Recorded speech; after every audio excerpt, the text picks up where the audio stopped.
Hi നമ്മുടെ മീനൊക്കെ ഇരിക്കുന്ന കണ്ടോ? നമുക്ക് ഇവന്മാരൊന്ന് അച്ചാറാക്കിയാലോ? അപ്പോൾ ആദ്യം തന്നെ ഇവന്മാർ അച്ചാറാക്കാൻ കുറച്ച് പരിപാടി ഉണ്ട് കേട്ടോ.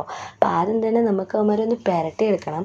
അതിന് വേണ്ടിയിട്ട് നമുക്ക് ഉപ്പ്, മഞ്ഞൾപ്പൊടി, മുളക് പൊടി, കുരുമുളക് പൊടി ഇതെല്ലാം കൂടെ മിക്സ് ചെയ്ത് മീനെല്ലാം ഇതിലോട്ട് ആഡ് ചെയ്ത് മിക്സ് ചെയ്ത് മാറ്റി വെക്കാം. അതിനുശേഷം വേറൊരു ഉരുളി എടുത്ത് എണ്ണ ഒഴിച്ച് കുറച്ച് മീൻ നമുക്ക് വറുത്ത് മാറ്റി വെക്കാം.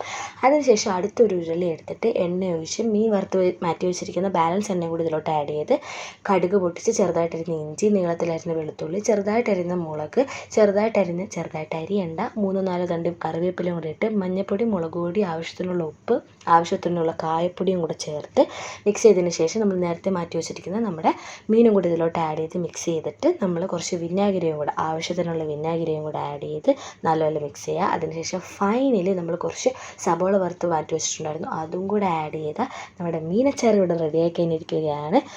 So thank you for watching. By.